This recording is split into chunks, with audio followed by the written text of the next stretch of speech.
This is Fam Electric Ghost. We're live on the air with Bonnie Clevering. You're the creative force behind iconic Hollywood hair. And I want to welcome you to the Fam Electric Ghost podcast for the first time. How you doing tonight? Oh, great. Thanks for having me, Phantom. It's my pleasure. Well, it's great because we're going to talk about your whole, you've had a 5 decade career in motion pictures as a hairstylist. And we'll just kind of mention people like A-listers, like Hilary Swank, Bette Davis, Brad Pitt, Julia Roberts, Al Pacino, Kristen Stewart, like many, many more iconic films and TV series, like Twilight Saga for people, Mr. and Mrs. Smith, many, many more. Like you go over 120 projects. So then hundreds of actors. So that's a lot of stories to tell. They're all good and fun. Yeah, well, that's interesting because I love in the creative space of being in Hollywood, being in this industry around all these writers, actors, directors, everybody that's involved with a movie. It must Hmm. be really interesting because that's the I always want to know how people make the pie. How they bake the Right, cake. What is it right, that happens? And you're in the detail, like you're shaping the image of an actor through their hair. right.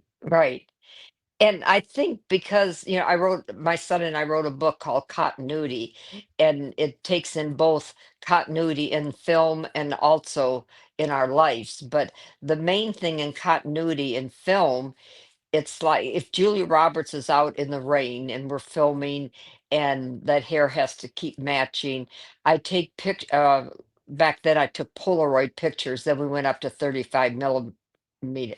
And then what I do, I take a front, a right, left, and back of the hair. So I have four photos of that Mhm. particular scene number.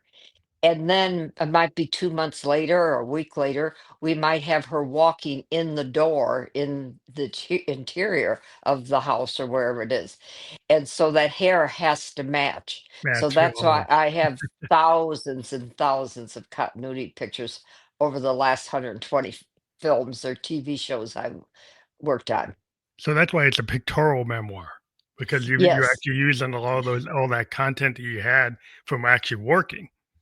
right. And I've got like over 700 pictures in my book.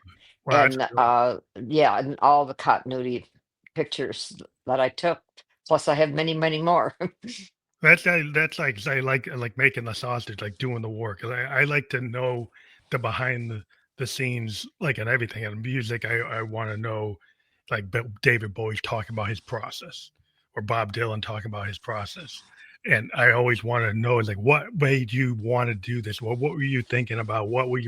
You're working with the recording engineer, and like, why did you do that? Why did you pull this out? Why did you add that? Why did you use a microphone like this?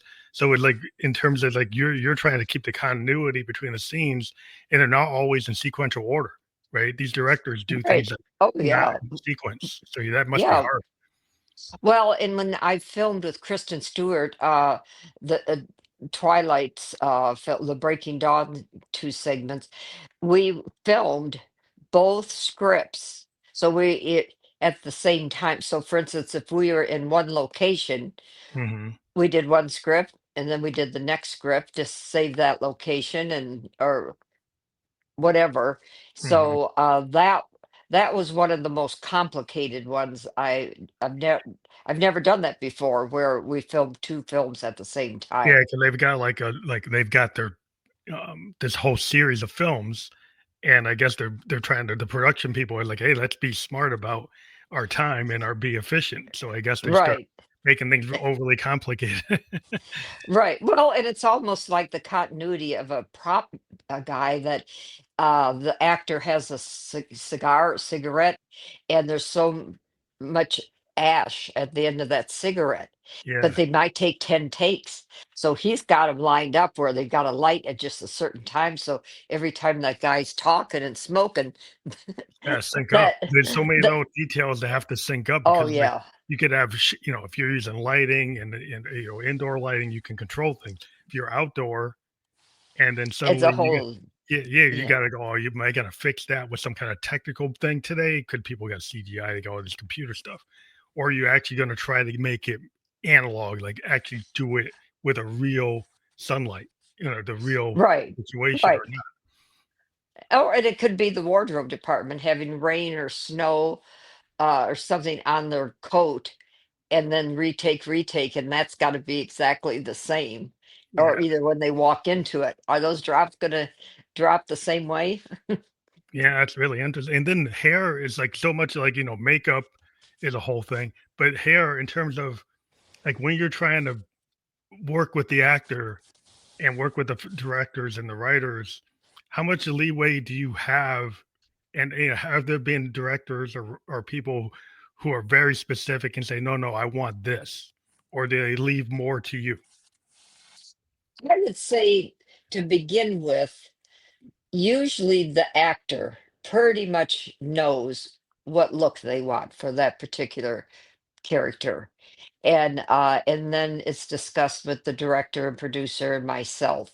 And then what's feasible after reading the script? Well, we're going to be on top of that mountain and there's going to be wind and that hair is going to be blowing in her face if it's not just angled, right. Hmm. So, we have discussions like that. But I would say as a whole, the actor has been working on that script and studying it and knows pretty much what they want. And especially like Hilary Swank is just one of the best ever. Well, of course, she has 2 Oscars. But when we were going through prepping, and she said, I want a French twist at this scene because when I turned, the camera's good. She already knew where the camera was going to be. We hadn't even shot it. But she wanted her French twist to go a certain way where you can do them either way. You can do Hmm. that back. And so she knew, and so I just followed the instructions. That's interesting. So a lot of the actors pretty much define the look, and you haven't run into people kind of trying to redefine it. Right, and then sometimes during makeup and hair and wardrobe tests, couple weeks before, they, I'll bring in different wigs or no different hairstyles that I've discussed with the actor. So we might have even 2 days of testing. So I'll do the hair up, down, half and half, with a hat, with a scarf or ponytail, and then we go in the screening room the next day and look at all the dailies of those screeners and see. Yep, I think it will look better with her hair up, or I think it will look better with her hair down. Is it harder So, to work with men or women actors? oh, It depends on the not actor's that. personality. Yeah, I think one of the most difficult challenges I had, but it all worked out fine, was when I first worked with Tim Allen, which I did many things, and he's a very close friend of mine and his wife. But I did the Santa Claus 2 with him. And I had never worked with major prosthetics where, the face, when he was heavier Santa Claus, Oh. the face is the rubber. Mhm. And so I had wigs, like the Santa Claus wig, that had they were made with this fine, fine lace. So the lace lays on the skin or on the prosthetic. And a certain type of glue, you have to glue that so it looks like it's just right part of the skin. So that was one of the most challenging, but yet interesting, for me to do. That's interesting. Yeah, people are wearing like the prosthetics and like for like fantasy films or films that require people to go into like roles. Eddie Murphy is famous for all these kind of characters he creates with a lot of those prosthetics.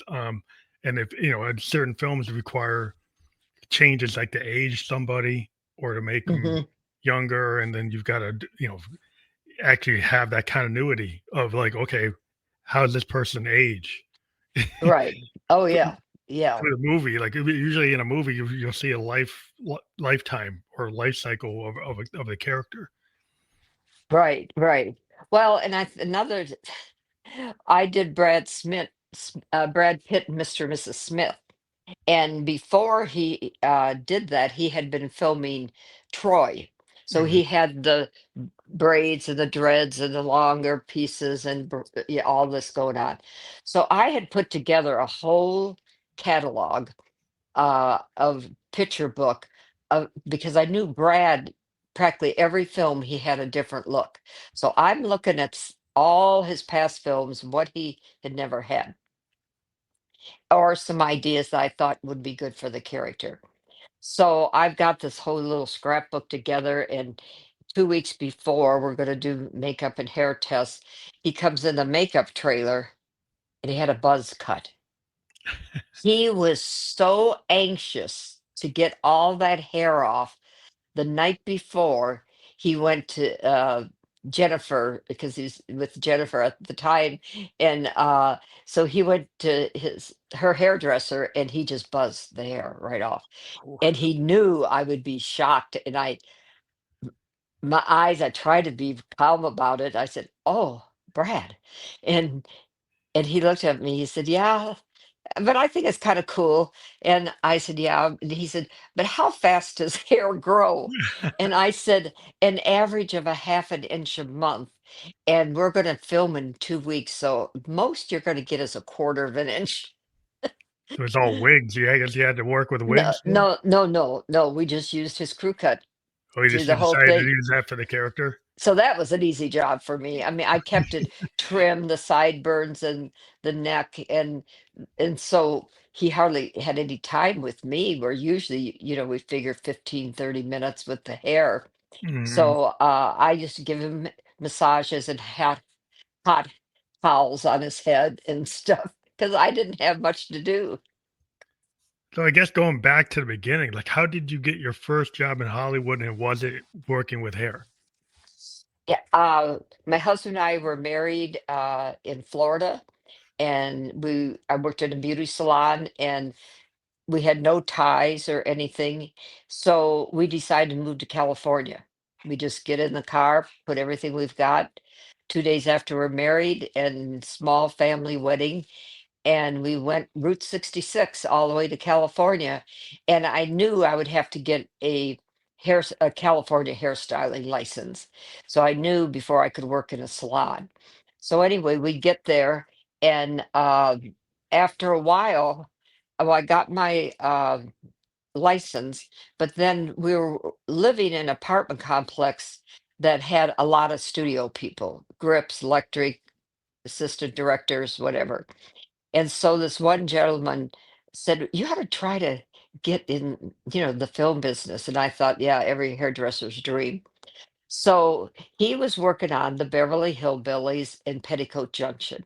Oh, wow. And he said, "You're going to come to the studio and have lunch with Carmen Dorigo, the hairdresser. I want her to meet you."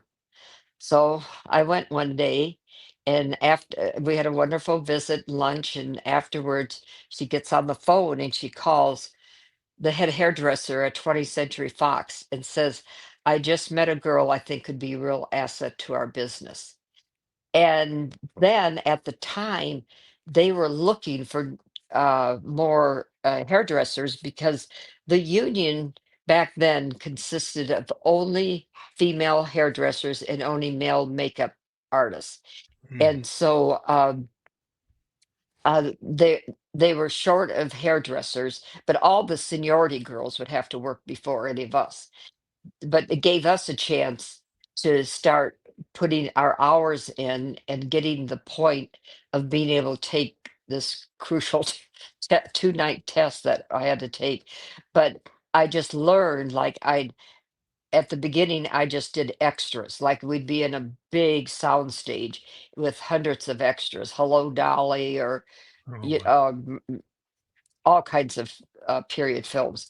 But I would always place myself next to the oldest looking hairdresser, because I felt I could learn from her. And Like an apprentice yeah, situation? yeah. And so little by little, that's how it all started. And then I worked on a few things, and then I start working at MGM. And Mary Keats, the head hairdresser there, really took a liking to me, and so she put me on the series The Girl from Uncle with Stephanie Oh, Powers. I love that show. And Stephanie and I still exchange Christmas cards to this day. But and then later I helped out a couple times when she needed someone on her show with Robert Wagner. Oh yeah, But that was a good show too. yeah, Heart to but Heart, anyway, right? Heart to Heart. Yeah. But so I did Stephanie, and then I was married. Keith sent me over to start working on Speedway, the Elvis Presley movie with Nancy Wow. Sinatra. How was And that? How was meeting oh, Elvis and Nancy Sinatra? oh, it was great, great. She's a doll, and Elvis was so nice and kind. But back then, only male makeup artists and only female hairdressers. And the male makeup artists also did the male's hair. Mm. And then the hairdresser did the woman's hair. But we would touch up or on set, if we needed to, we'd watch the man's hair too. But working with Elvis was just a dream. He was so fun and kind, and I pulled some cranks on him because his buddies were always around, and the colonel was always around, and they'd always be pulling some kind of crank. And whenever someone would come up to Elvis, I mean, he just kind of turned like, like So it he was was gonna like, happen. what? Yeah, what's happening next? So I pulled a couple good cranks on him. That must be really it's so cool to be around such a big name and then really Oh, see how they are. Like, even though they're acting, oh, you get to see you get this, get behind the scenes and like, wow, you get a yeah, different perspective, right? and then being with Nancy Sinatra, then I did some musical specials and that with her and her father and Dean, which was nice. And then when I was working with Elvis, Nancy gave Priscilla Presley a baby shower Oh, and wow. invited me. And it was at Nancy's house, and there maybe 12, 15 women the most there. And I had an infertility problem and could not get pregnant, or I kept miscarrying. So halfway through the shower, Nancy had Priscilla and I stand up. I thought, what is she doing? And she said, it's an old Italian wives' tale to rub your hands on the pregnant woman's stomach, and that's supposed to bring you luck. That was the month I got pregnant with my son, Jason. It worked. Yeah, it did. And when I found out, I took up because Nancy liked yellow daisies, and I took a big basket of yellow daisies and I knocked at her door. And she said, I know what happened to you.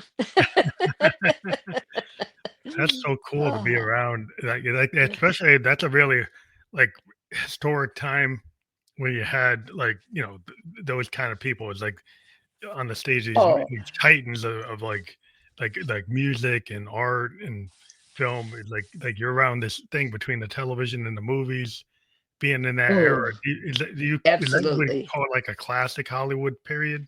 Yes, because, well, in fact, I'll just go back 1 second, but I have in my book a picture of the little thank you note, return address Memphis, and it said in it, Elvis and I want to thank you for, and so there's a picture of it in my book of the Oh, thank you wow. note, which I treasure.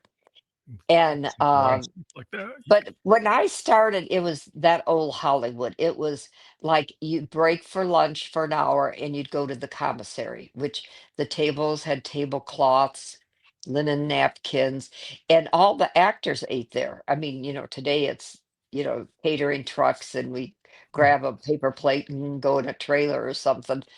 But it was just such a class act.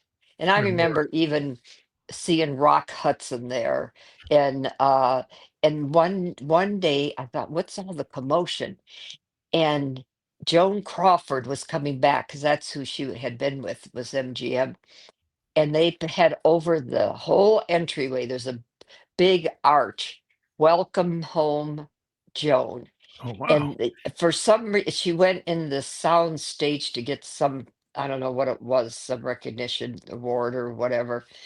But they had a red carpet going up to the stage with these big flower arrangements on each side of the stage door. And then all the way through the stage, they had a red carpet that she walked on until she did whatever she was there to do. And, you know, and I mean, the producers would come down, we call them the suits, because they had suits and ties, and Mhm. we wore dresses. And more We formal, never. I guess. Oh, yeah, and the makeup men wore, shirts, with a tie, uh, and when I went back in the business years later, I I just couldn't believe how things had changed so casually. Everything gone casual. Like, was Yeah. that something that kinda started happening in the '70s, or was like more like a '90s, 2000 thing? No, when I got back into the business, 'cause I left for a while, my husband and I and the 2 kids came to Indiana, with his job, and I wasn't gonna work anyway because I didn't wanna be a working mom. But then when we went and we moved to Dallas for my husband's work, that's when I saw it was like 1982, 83. Mhm. That's when I saw the big change. Big change in And not then being as formal mhm, as, like, the '60s right. or the '50s, like, And the women were doing the makeup then, and, uh, and the men were doing the men's hair. It's so there was, quite a switch and change then. wow. So, in terms of, like, most challenging set of all after all the years you've been working, like, what decade or multiple decades where you had a challenging situation? Well, I don't know if I had challenging because it just changed so, but I know even when I did period pieces in the 80s or 90s or whatever, um, I loved doing the 60s hairdos. Mhm. I love that era. I love doing the hair, and it was like molding the hair. It wasn't just, blow out and let Big it look. Yeah, fly it's in the air, whatever. yeah, there's something about that, you go back and look at, like, Man from U.N.C.L.E., you look at these older TV shows or even the movies Uh, from the Yeah. period, either, Hitchcock movies or any of the great films, and I guess the question I have, like, how much black and white work did you do? How much color work did you do? I did almost all color. Mhm. Yeah. Yeah, it was pretty much all color. I'm trying to think of, I've got a wall filled with 8 by 10 signed for me, and I'm looking around now to see, even some of the old stuff, but pretty much Color, color. because I know Man Mhm. from U.N.C.L.E., I mean, I would have a collection that, like, it first started in black and white, and then it went to color. Mhm. Yeah. Yeah, uh, probably 1965, 6. Yeah, we Mhm. were still doing some black and whites. But then, in the '70s is when I left, and then when I came back in the '80s, then It's it all was color, all yeah. color. Yeah. Yeah. 'Cause I'm just wondering, I've talked to some film directors and they like that idea when you have shadows in black and white, there's a whole thing with the shadow and the lighting that you can do. I'm wondering, like, with the hair in a black and white setting versus a color setting, what's the dynamic in terms of what you're looking for? But if you didn't really Mm. work on that, No, and the film has even changed, so, which is the technical end that I don't know that much about, mhm. but, I know it's changed quite a Yeah, bit. from actually going from like real film to digital cameras, Right. like everything is like, do they feel because they can change it on the computer that they don't need to do as much? Because they can always fix it on Oh, the back yeah. end. Oh, yeah. Well, and I remember because even trying to think what year it would have been, when I was called to do, Eclipse, I didn't do New Moon or Twilight, but I did Eclipse and the Two Breaking Dawns with Kristen Stewart. But I had gotten a call, they'd already start filming Eclipse up in Vancouver. And the year before, Kristen had told the producers of the Twilight series that she was going to do the Joan Jett story, and she was going to cut her hair and dye it black because with all the movements and that, she didn't want a wig. So Mhm. they knew she was going to have to wear a wig in Eclipse. So they had a beautiful hair lace wig made for her, but it just wasn't working. They'd been filming for a couple weeks. And so I got a call from the producer, and he said, Bonnie, we're having trouble with this wig. Now, when I got the call, they said it's the Twilight series. Oh, did they bring the Twilight Zone There's no back? back. I knew nothing That's what Twilight about was. it. Yeah, and my kids were uh You must have been they freaking were out. it they were too young and whatever. So anyway, they said he said I'd like you to come up and because I'd worked with this producer before, and he said I think you could help us because uh the LA film people, the producers are not real happy what this looks like. So I said, well, first of all, you you have to let the department know that I'm coming because I don't want the hairdressers there think, oh, well, they had to bring someone else in, Oh, da the da da. politics of it and, like, what Right. you're gonna run into a problem. So I said, you call me back. So he calls me back. He said, oh, they are so excited because I had worked with Al Pacino in a movie up there before. And so I knew the whole department. And When they so knew I don't you. know if they said they loved me, but yet maybe because I was getting it off their butt too, that they didn't have to deal with the wig. So anyway, I went up and I spent almost 2 days in the producer's trailer looking at all the dailies and everything they had filmed so far and what scenes I felt that just we needed to do something Reshoot different. them with Yeah. this, yeah. Yeah. So I made adjustments on that wig and then had another wig made and then it all, worked out. So that's where I kind of, Kristen and I just fell in love with each other and I did the next two and then I did in London the Snow White and the Huntsman with her. Wow. It just seems that so a lot of people might not realize how much work goes into it. Like, you're looking at the dailies, like, you're taking photos, like you were saying with the Polaroids. Um, there's a lot of detailed work that people don't see, right? They see the final Right. product, and then, like, talking about, like, how did you come up with, like, learned about, like, how to actually analyze the film? I mean, how to actually look at the dailies. Did people show you, like, the people you had apprenticed with, kinda show you what they had done and you learned it over time? Well, years ago, we never even looked at the dailies. And Mm, years ago, we never really changed the hairdos that much. Like when I did Stephanie and the girl from Uncle, I don't know if we had maybe a couple changes, but practically nothing. mhm, And we just didn't. I mean, and if you look back at the old timers, like I did Betty Davis for one day at MGM, and she's well we know what a brilliant actress she is. She was just so into reading her script and into it. It was like get my hair, get my makeup done, and yeah, that looks great and so on. But I found years later so many of the girls, even some of the men, but they want, well, now this scene is this way, so I think I'd like to have my hair up. This scene's this way.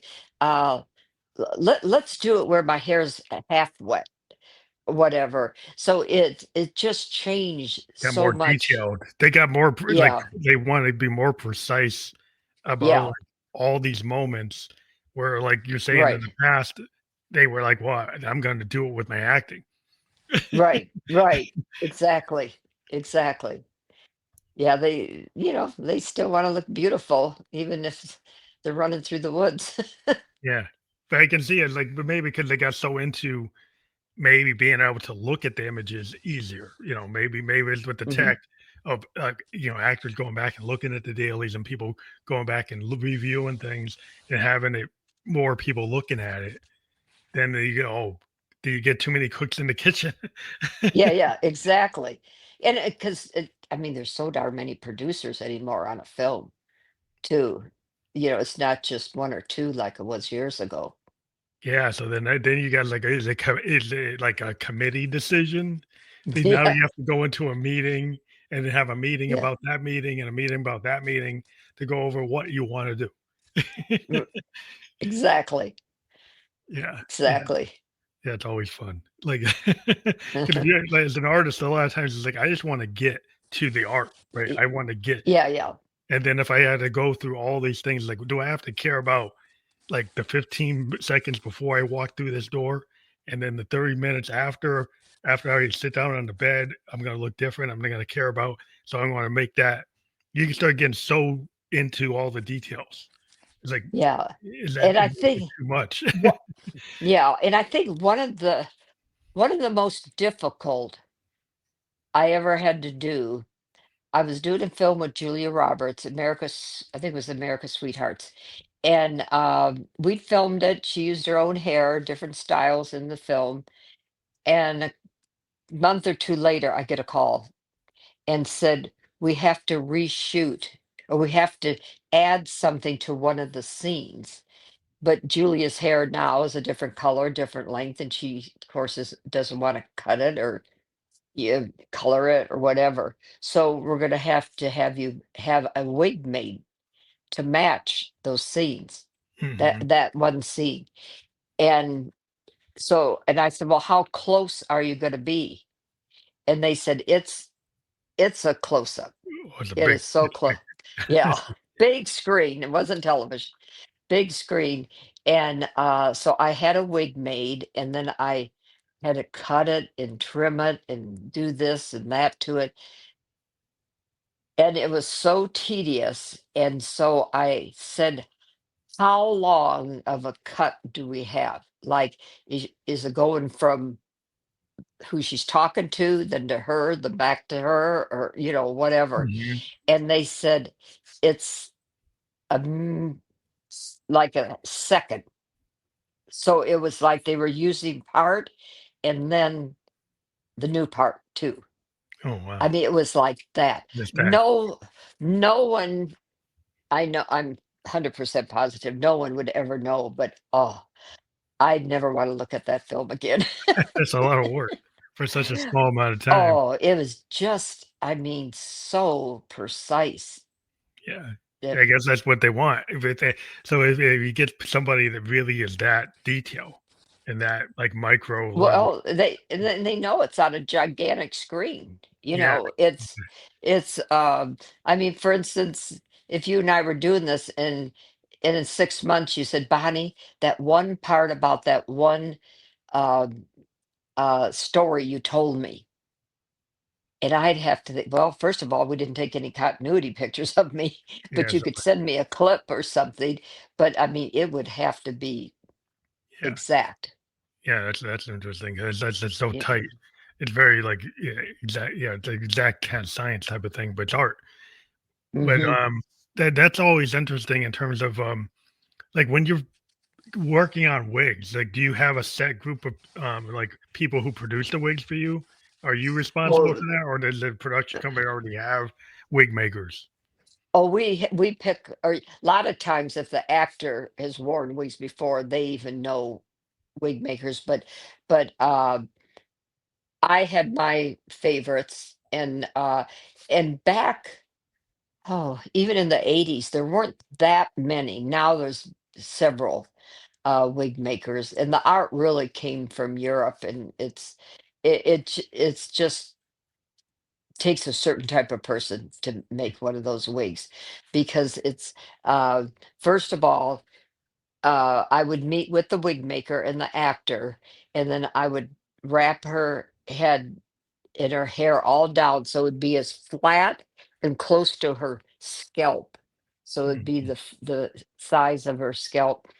And then with the after I put it all everything in it and wrapped it up and everything, then they would take a cast mold of uh of their head.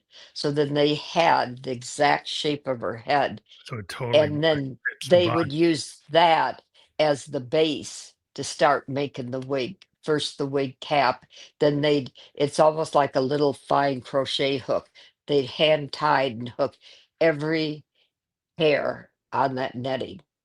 And then we would have a couple fittings and check everything and another fitting and that. So it was, and back in the, oh, I would say the 80s, Yeah, probably the 80s. They were about $3,000 to have one made.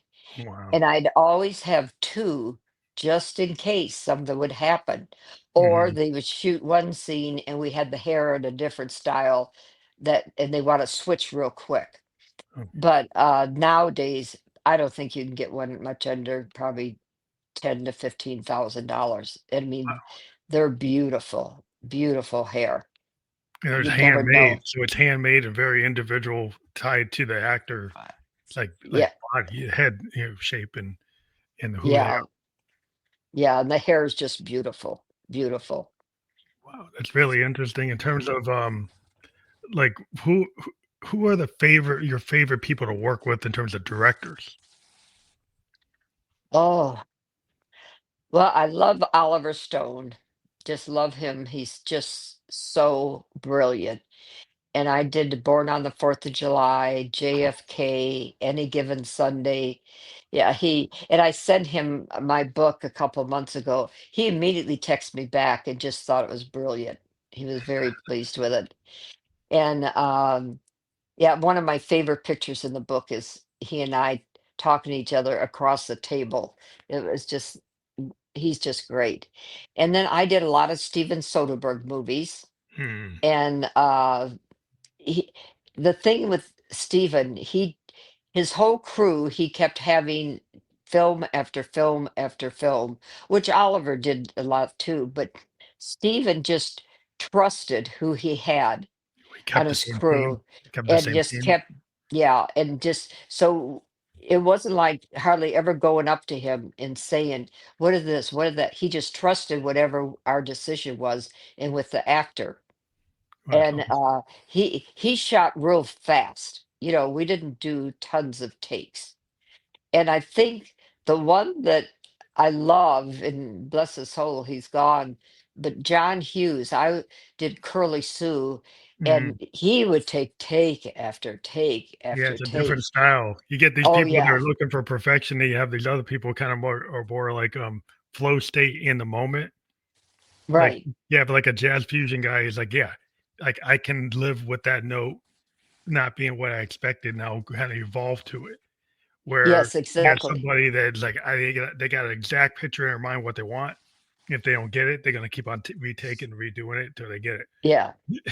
Yeah, and I was in Chicago on that film.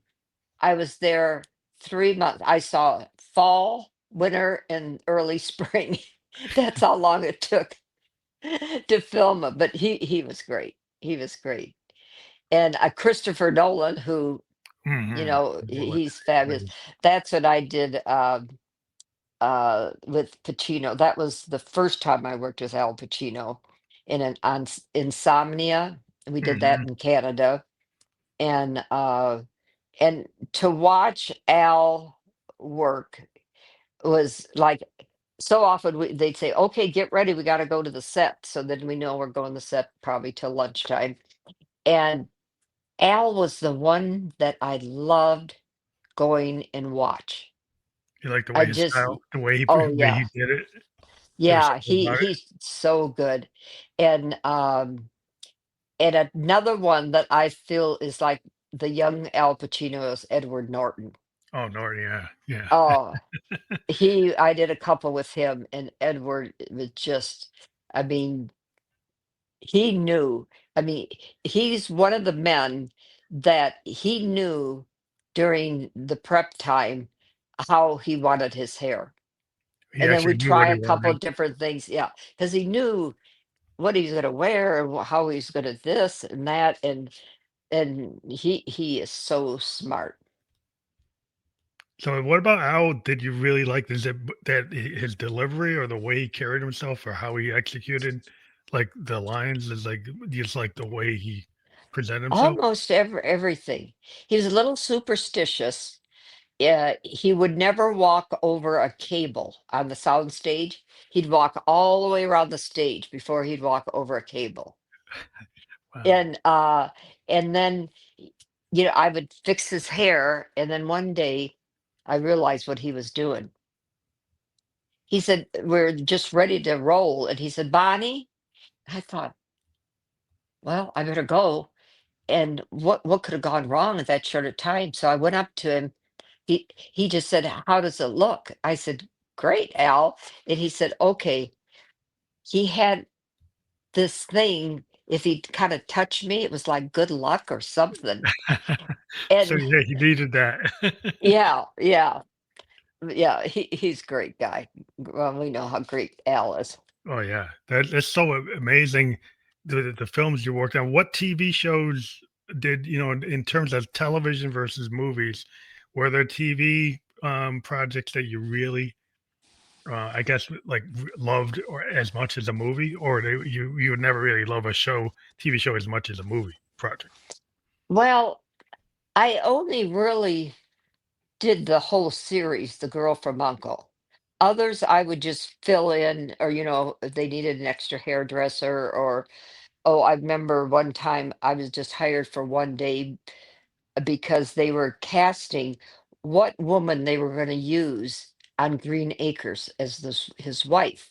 Mm, So, I show up, I do these three actors' hair, and then, shoot it.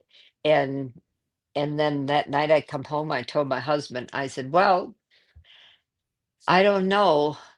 And I said, "This is going to be interesting." And the one that, end up getting the role, the Gabor yeah, girl, yeah, yeah, yeah. yeah, she got it, and didn't think, but I mean, it worked out, That's fine. interesting.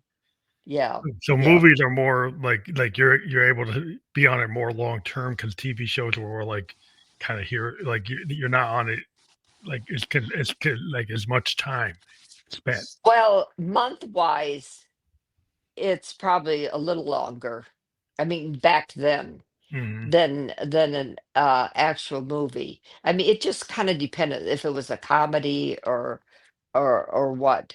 But the creativity on a film, is much more. More depth. Yeah. Yeah, because there's all these characters. Because sometimes when I didn't do just one actor, I'd run the whole department. Then I'd have hairdressers under me, like I'd have an assistant, but then we'd have to work out a schedule because next Tuesday there's going to be 50 extras, but in 3 weeks we're going to have 150 extras. And Yeah. if it's a period, and so like I'd have to hire extra hairdressers to fill in the tent or the gymnasium, wherever they're going to do all these extras. And a lot of times, like Born on the Fourth of July and some of those films, the extras would come in a week or two in advance, and they would get fitted for their period outfit. And that's when we would have pictures and poster boards of what the hair looked like during that period. Mhm. And then I'd have a hairdresser there that like perhaps would cut all the men's hair in advance, so they didn't have to do all those haircuts the day of shooting. And then the women, we uh we told them, different things to do the night before, so they'd have their hair curled, and then we could, form it into whatever that period was. That's really interesting because it's just like the level of effort that you have to put in because the scale like movies have this like massive you have a lot bigger budget than I would think TV shows have. So you have like you get like you have that department because it's a movie. It's a way larger scale, right? Right, right. Well, and the TV shows, they don't have that many, the crowds, Mm, like the board on the 4th of July, for instance. We had a fella that worked in Vietnam cutting hair in the service. And I mean, he was in the service, but that was his thing to do. mhm.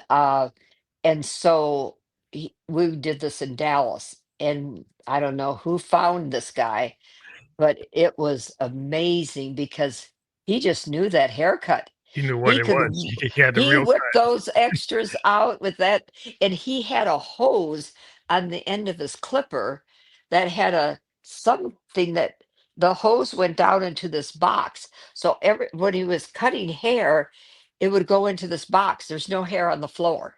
Oh, wow, he just had And a system he yeah, worked out. yeah. And then I found two local hairdressers, these two guys that used to do in the 60s the prom queen and her court at the SMU University in Dallas. Oh, wow. And these were those kind of hairstyles. And those two guys could whip out the most gorgeous 60 hairdos.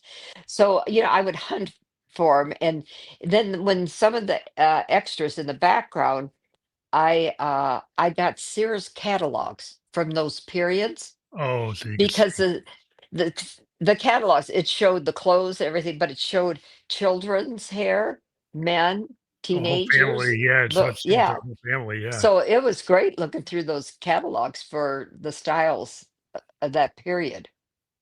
So, like, so that was a good for that period, that's what you would look for. For other periods, where did you get your historical information? How did you research things? Well, I mean, I did for, those catalogs for different periods because those catalogs were quite a while. But and then of course back then we didn't have the internet and Yeah. that exposure. And but we had a library that we could that was in Burbank Oh, and the that study, we yeah, that it was just for that all departments. And so we could either go and make copies or we could check them out like a library. And makes sense. so that was a good base. So that whole system must have gone away maybe with all the Oh internet. yeah. 'Cause Oh I yeah. know you don't need that, but there was a whole No. department, like a physical library, and now that probably doesn't need to be there, but there's something about going to a book compared to going to a screen. I like Oh I yeah. Oh like yeah. physically looking at something versus Sure. digitally looking at it. That must be Yeah. No, different. absolutely. So in terms of, like the period, like you said, when you got to the '80s, like the dress down period, and it wasn't as formal, didn't have the kinda height of the Hollywood kinda grandeur. Did it, Right. like, change how people worked because of that? Less like more people were casual? Did it change, like, the structure of the work? No. No. No. And I think just more and more people are getting into the business. And I think they just worked almost harder Oh, because they knew how difficult it was to get into the business. So, I think the talent, I mean, the things people do nowadays with the mhm. hair, especially the makeup artists with all the prosthetics and, all the different films that are being done today. I mean, they've got to be on top of their game. Yeah, just weren't 'cause like, it's like I'm in software design, and there was a period where it was like IBM and we're wearing suits and ties, like back when it Hmm. first started, like in the '90s. We go into the software place, everybody's wearing suit tie. Now Sure. everybody's wearing sweatshirts. Oh, But we still are talented, but we just don't have to worry about our appearance as much. yeah. Well, and I didn't even know they had caterers in the 80s. And the first day I got a call in Dallas to go to work the next day, uh, I said to my husband, I said, I, d- I better pack a lunch because I don't know what they do at lunchtime. And so I get to work, I go ahead and do who I have to do, and I go to the set. It was in a school. So we're in the schoolroom, watching the hair take after take. And I go out in the hall and I see these long tables of potato chips and popcorn and coffee and cokes and fruit. And I thought, oh, what a nice lunch. And never said a thing to anyone because I had hid my bag, my lunch bag. And then about an hour and a half later, lunch. I thought, what is it? They said, oh, we go out to the truck. Well, here's this truck with either chicken, fish, or beef, plus all the salads. You've seen what these Yeah, caterer yeah, trucks do. yeah, they have. And I thought, "Oh my gosh, I can't believe this." And they had and then it was like I didn't have that much equipment, but the people that had been on many films there, and the makeup artist has really got a hold of me because there was a hairdresser that had worked with him for years, but he was leaving the business. So it was perfect timing. He was looking for a hairdresser to do all these little movie of the weeks and films in Dallas. And so at the end of the week, I get my paycheck, and I said, "Oh, what is this $25?" And he said, "Box rental." I said, "Well, what do you mean by box rental?" And he said, "Because of the equipment you bring, they pay you." And I said, "$25 a week? That's great." He said, "No, it's $25 a day." And and the thing is that they supplied the hairspray and products and that, but because my clippers and my scissors and my combs and my brushes, they paid me $25 a day. And I thought, this is unbelievable because I think my checks, I might have made a couple $100 a week when I was working in the 60s at Mhm. MGM. Yeah, but it's like the Yeah. money changed, like, in terms of what the Oh, value is. yeah. Well, look at our rent and our Yeah, taxes and everything. taxes now, everything's like, yeah, you gotta get paid. You gotta. Yep. So in terms of your book, like, what made you wanna take all of this history and all the artifacts you have and present it as a book? Well, I was filming with Kristen that in London. My son at the time lived in Barcelona. And so he came over to London and he said, "Mom, you've mentioned a few times, maybe we ought to start, you know, working on your book." And I said, "Well, but who's going to read it?" And, I'm a hairdresser. So anyway, I'd go to work like 5, 6 in the morning, and Jason stayed with me for a couple weeks, and he'd get up early all day long, put down notes, write, and then I'd come home in the evening, and then we'd sit for a couple hours and go over what he wrote. So we did that for a while. Then he took it back to Barcelona and start writing. And then I don't know, it just kind of died at that time. So a couple years ago, Jason was living in Austin, Texas, and his lease was up in his townhouse. And everything so many people do nowadays is by the internet anyway. And I said, I've got the room upstairs and everything. And I said, why don't you come and we get back on my book? So that's how we did it. And he wanted to portray not just a Hollywood book.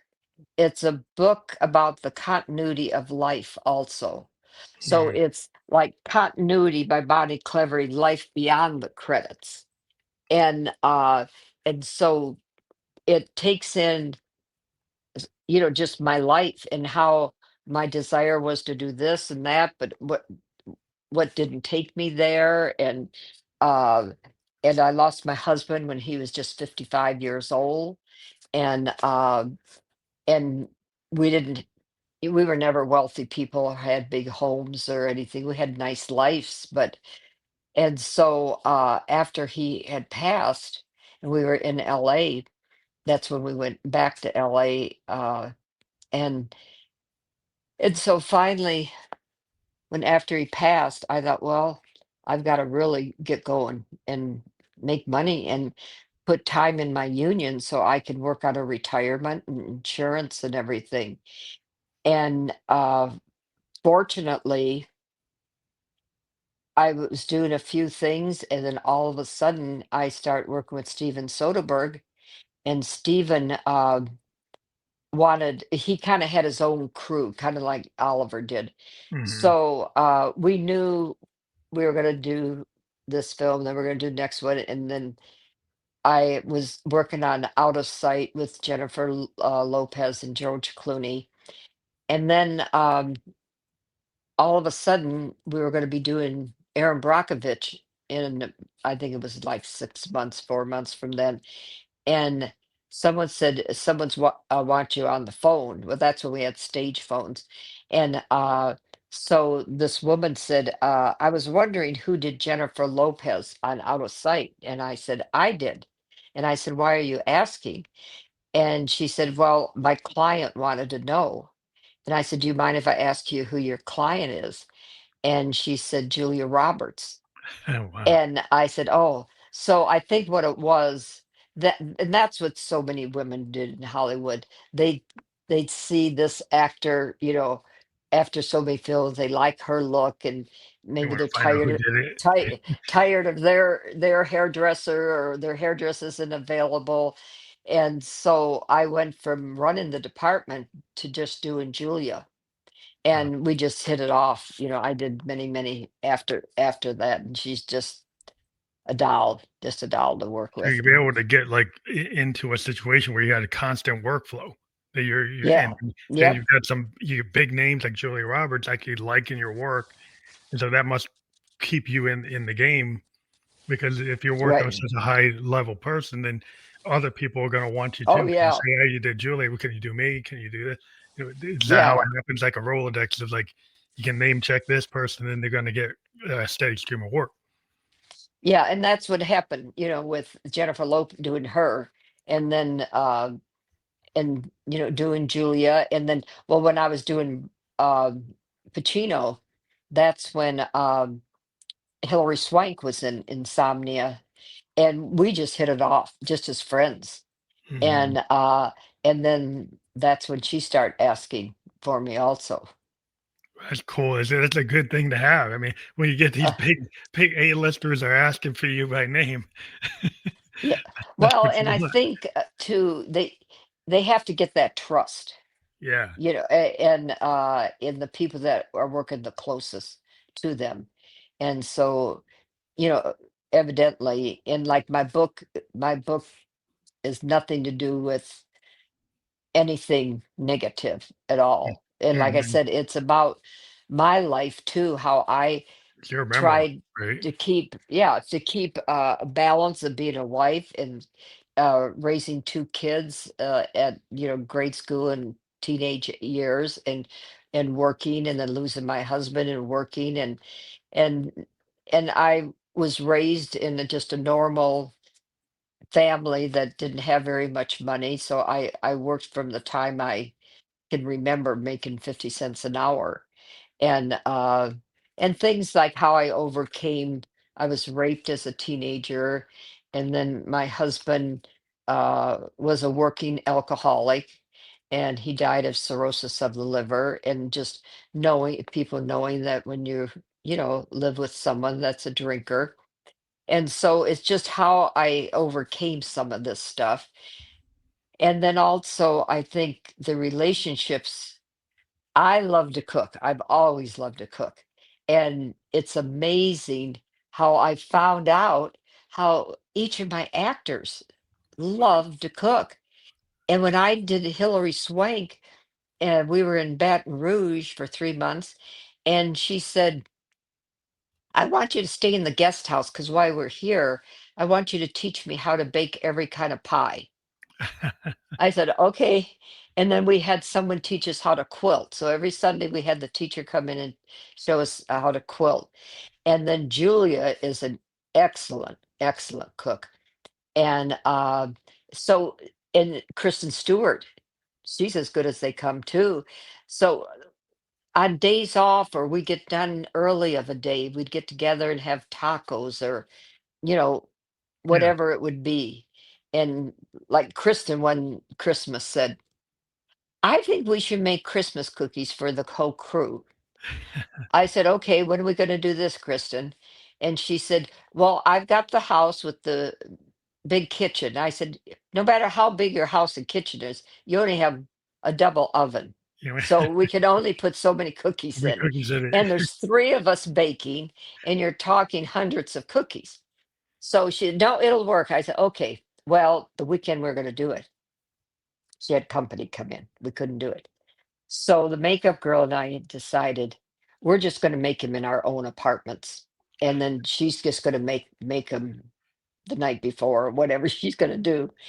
So we all know what kind we're making, so we have a variety. And I got these nice big trays, and I thought we'll send a tray to the production office. We'll have a couple trays on the craft service table on the stage. Well, Kristen says, I want to put them in individual boxes with their names on it. I said, where are we going to get 100 boxes that are cute and that size for that amount of cookies? Well, I go out on the Sunday before, and sure enough, I find them at Pier 1. But then someone's got to put them all together. And then she says, and I want to put their name. I said, well, then you're going to do it because I'm not. Put name on every box. A lot of And I mean, requests. they so appreciated it. It was, yeah, fun. It really was. So Well, I we think, just, yeah. the cookie thing. Well, I think that the fact that you're able to have this kind of these like real relationship Oh, in terms yeah. of like cooking and talking and you know doing the activities you've been talking about, like the knitting, and it just like makes people more like you elevate these stars to such a level where people don't think they could talk to them or touch them or know that they're real Yeah. people, and you The got to real see them as like people. real people. And I think that's really it's enlightening, and that's a cool thing to discuss or have in your memoir is to have that kind of picture of people from that kind of point of view, because so many people are into other things. They're like the gossip things, Oh, yeah. and the Yeah. fact is, like, it's about your story, how you Right. were able to be here in this environment and work. You're a working person. You did the work. You're an artist, and that's you're a working artist. They got to meet a lot of interesting people. Yeah. Well, and it was uh, the very first time this cooking started was the first time I met Julia. We were doing makeup and hair tests uh, in preparing her for them in the trailer. I don't even know at the time. I had lived in Austin also at one time. But anyway, she said, "Oh, I love sausage biscuits and gravy." And I said, "Well, I make pretty good. People think my sausage biscuits and gravy are pretty good." So she said, "Well, we'll have to make them sometime." So I made them. She loved them. And it became a thing no matter where we would go. For instance, we're at the Bellagio doing Ocean's 11, and all the actors underneath the parking, they have these little villas with their own little swimming pool and little yard and that, and full kitchen, full dining room. So one after Sunday afternoon, she said, what are we going to eat tonight? And she said, why don't we make the sausage biscuits and gravy? I said, for dinner? I said, I only think of it as a brunch or breakfast.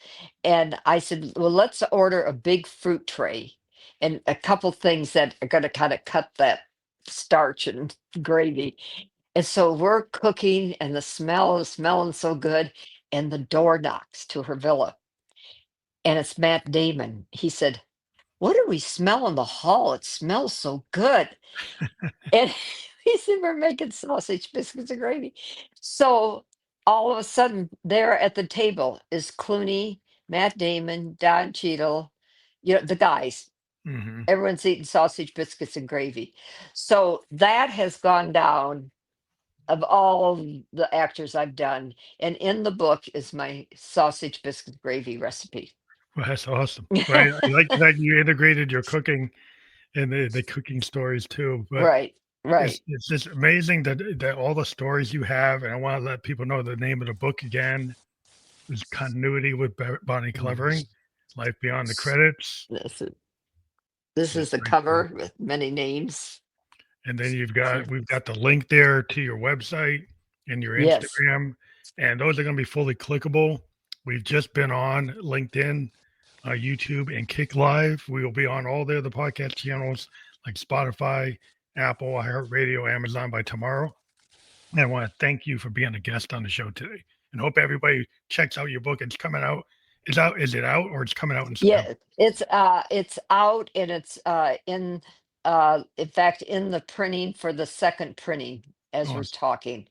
So they would be getting it soon if Well, they great. order as soon as possible. I want to thank you again for being here today. And we always encourage people to click on the links, and check it out. Go to Amazon, go to a bookstore, go find it, buy it, and support the people we interview. I want to thank you for being on the show today. Oh, thank you, Phantom, for having me. It's my pleasure. Thank you.